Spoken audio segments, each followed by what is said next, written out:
موعد مباراة الأهلي ضد الشباب في دوري روشن السعودي والقنوات الناقلة. وقبل ما نبدأ بالفيديو نتمنى دعم الفيديو بلايك والاشتراك في القناة ليصلكم كل جديد وحصري منا.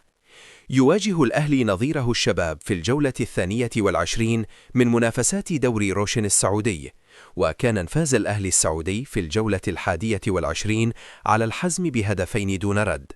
ويقع نادي الأهلي السعودي في المركز الثالث في جدول ترتيب دوري روشن السعودي برصيد 47 نقطة، بينما يقع الشباب في المركز الرابع عشر برصيد 19 نقطة.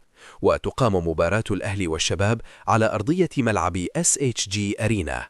وموعد مباراة الأهلي والشباب هو يوم الجمعة الموافق اليوم 13 من شهر فبراير الجاري، وتنطلق صافرة بداية المباراة عند الساعة 4:55 مساء بتوقيت السعودية. والقناة الناقلة مباراة الأهلي والشباب هي قنوات 8 السعودية.